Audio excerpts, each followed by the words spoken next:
Peace, family. Welcome to another episode of Underground Railroad Productions, UGR TV. This your host, Brother Rich. As you can see, I'm in nature with Red and Blue Pill.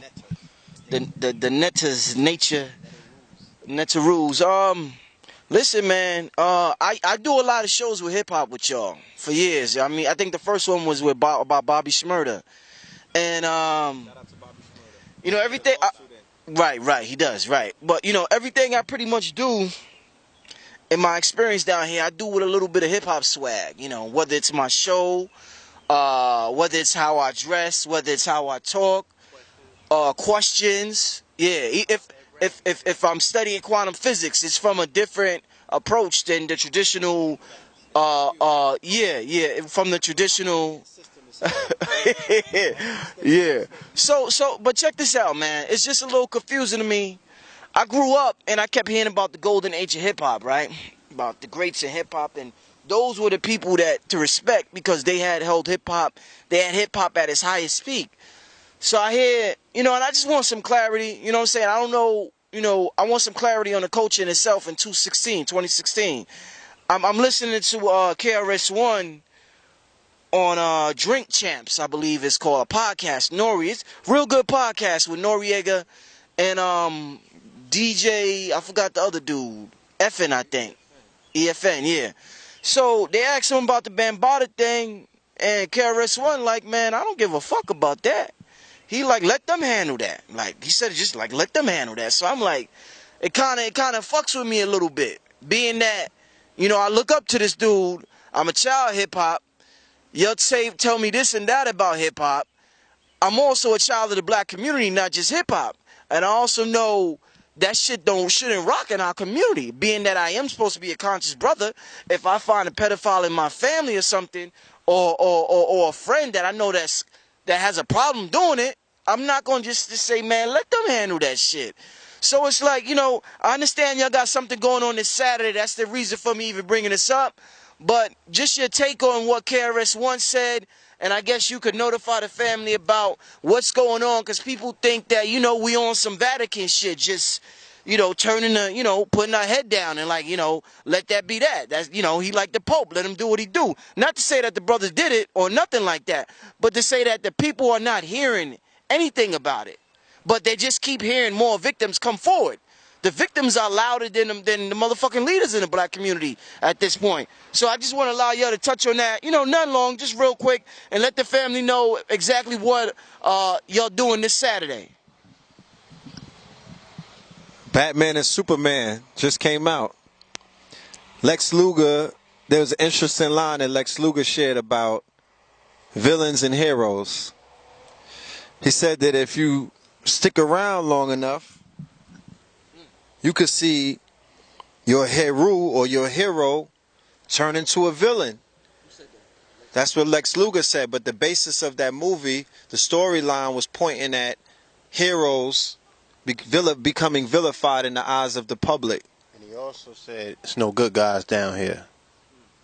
So we live in a precarious time right now where I feel that there's the proverbial changing of the guards taking place. You know, you have the pioneers of our culture who we've stood on their shoulders and learned from and, you know, drank from that fountain for a very long time, you know, hung on to the words that they had to say, followed their lead, you know, and when it comes to the culture and how we are to carry ourselves. But similar to a relationship that a father has with his child that he's abandoned, some of us have begun to feel a little bit abandoned by these founding fathers, you know, because there are sicknesses in our community. There are pathologies that are not being addressed by these elders, by these parents of hip hop. And now we find ourselves in a precarious position where, you know, there's a scandal taking place that is threatening the foundation of the culture. And I found it very disparaging that our brother choose to be non-sympathetic and non-empathetic towards any kind of victims of sexual abuse. It doesn't matter if he found out about it later, if he didn't know what was going on. No. People use that same excuse when it came to Phife Dawg. I didn't know that he was sick. You ain't see the honors and the VH1 when he came out looking crazy? Right? And then after he expired and after he died, there was this outcry and this outpouring and whatnot. But there were no public outcries before he died to help this man with his health, or nobody saying from the hip hop community who knows about Dr. Sebi, who knows about the alternative routes on how to cure yourselves. No, brother, you don't have to die young. So we want to know how our brother could be so insensitive towards the plight of someone who belongs to the culture. I don't care. No, if someone in the culture violated another person in the culture, why is it that that person is not being given the same kind of respect as if somebody would have said that man, if they said, yo, Afrika Bambaataa got raped by that guy, how do you feel about it? Would you think he would have been like, fuck that nigga, Bambaataa, let him deal with it? You dig what I'm saying? If the tables would turn, I don't think so. I don't think so. So for the simple fact that there's a scandal going on and somebody could say, well, he didn't even know about it. How the fuck don't you know about a scandal at that size and magnitude taking place the minute you heard about it? If you've been hearing the rumors for decades, you just turned a blind eye when the shit popped back up again, like the elders have been doing for decades, trying to sweep that under the rug. But now we live in an age because, you know, there's this contingency of people in the hip-hop community that are studying now. They're drinking from the water fountain of a Phil Valentine, Bobby Hemmett, and all of the new lecturers. It's almost reciprocated the same way that we drank from their fountain, right? But the information is coming forward. It's trying to help people, you know what I'm saying, point them in a direction and show them that we live in a new era, in a new age where all things that are hidden are going to come out. That's what this information is trying to prepare you for. So it doesn't matter about rank and status of who you were in the 80s and the 90s. That has nothing to do with the now. We live in a new time, in a new era, and the people that are part of this community that are coming up, they only want to deal with the truth. They only want to deal with people who are balanced with Ma'at. They're not dealing with no pedophiles. So if that era is coming to a close, then you have to understand why these things are coming to light, why the veils are being lifted, why the community, in order for it to move forward, you are going to be faced with certain kind of challenges where you are going to have to say, yo, is it or is it not? Right? That's just the time that we live in. So whenever you begin to hear scandals that you've been hearing in the 80s resurface, you have to be more responsible and pay attention to it and give it your time and energy. The same way that you give your time and energy to anything else that you press play on. And I will say that I too was guilty. I'm not going to stand up here and say, oh, and point fingers and act like I didn't ignore it for about a week when it was all over Star and it was all on social media. Like, nah, I ain't going to pay that no mind because it's not true. Right? But as somebody who is in media, as someone who is in a community, as someone who has children, I owe it to them to pay attention to the stories that are coming about. The only reason I didn't pay it an attention because I gave the benefit of the doubt to Afrika Bambaataa, who knows that there's black media amongst them. I was like, nah, he's gonna come and see us. He's gonna come and sit down with us and clear that up because the brother knows that we're here to do things like that. That's why we're here. That's why we have that's why black media like Sidnetter TV, UGR, KTL, Baba TV, Doggy Diamonds, Forbes DVD, and all of these other outlets, that is our purpose, to help you. If the government or the Illuminati is coming at you, we're here to tell the story to the people who know what's real versus what's some fluff. In regards to our brother KRS One, you have personified hip-hop. You took it upon yourself to say that you are hip-hop.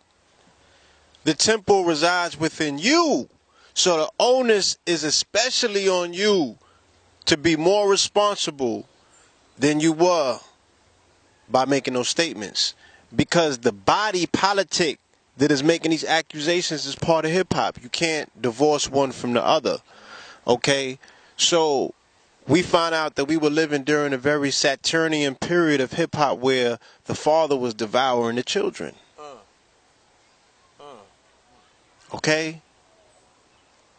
And when in Rome, people were behaving like Romans. Facts. You know? So what needs to happen is a complete reformation of, you know, everything that we thought was isn't. It's not. The foundation has been removed. The rug has been pulled from underneath our feet. And, you know, everything seems to be up for grab. The narrative has to be rewritten at this particular point.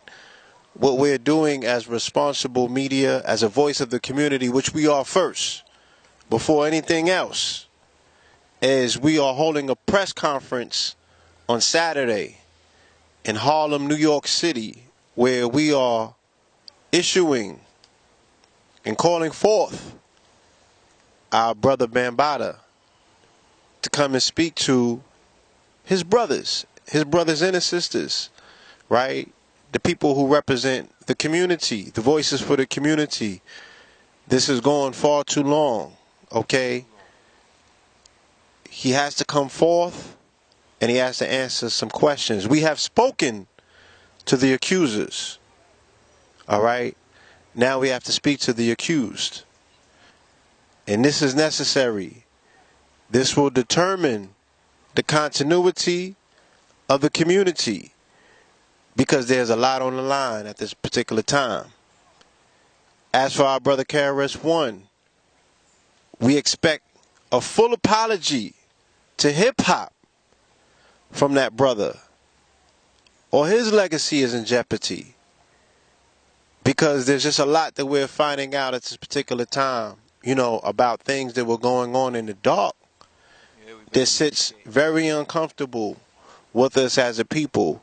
And in order to move forward, all right, in order for us to even be able to look at these children in their eyes, we have to be responsible enough to call bullshit when we see it. And nobody stands by these statements that this brother has made. That does not represent hip-hop in its entirety. You know, piece of hip-hop, part of hip-hop. None of these things. This brother comes from a background where he comes from a shelter system. He's lived in the streets. We have to be the voice of the misfits. We have to be the voice of the voiceless. We have to be the voice of the abuse. Okay? Because these are the very conditions for which this culture has been born out of. So we have to be more responsible, and it has to start somewhere. Okay? And it definitely stops here. All right? So that's my thoughts on that. Saturday, 2 p.m., 125th Street, House of Consciousness. Across the street from the Apollo is the district. We will be there. Doggy Diamonds TV, UGR TV, Note Alleged Media, Baba TV, War on the Horizon, and many others will be present in order for us to carry out this press conference where we are going to call the brother Afrika Bambaataa to come forward and face your accusers. Peace.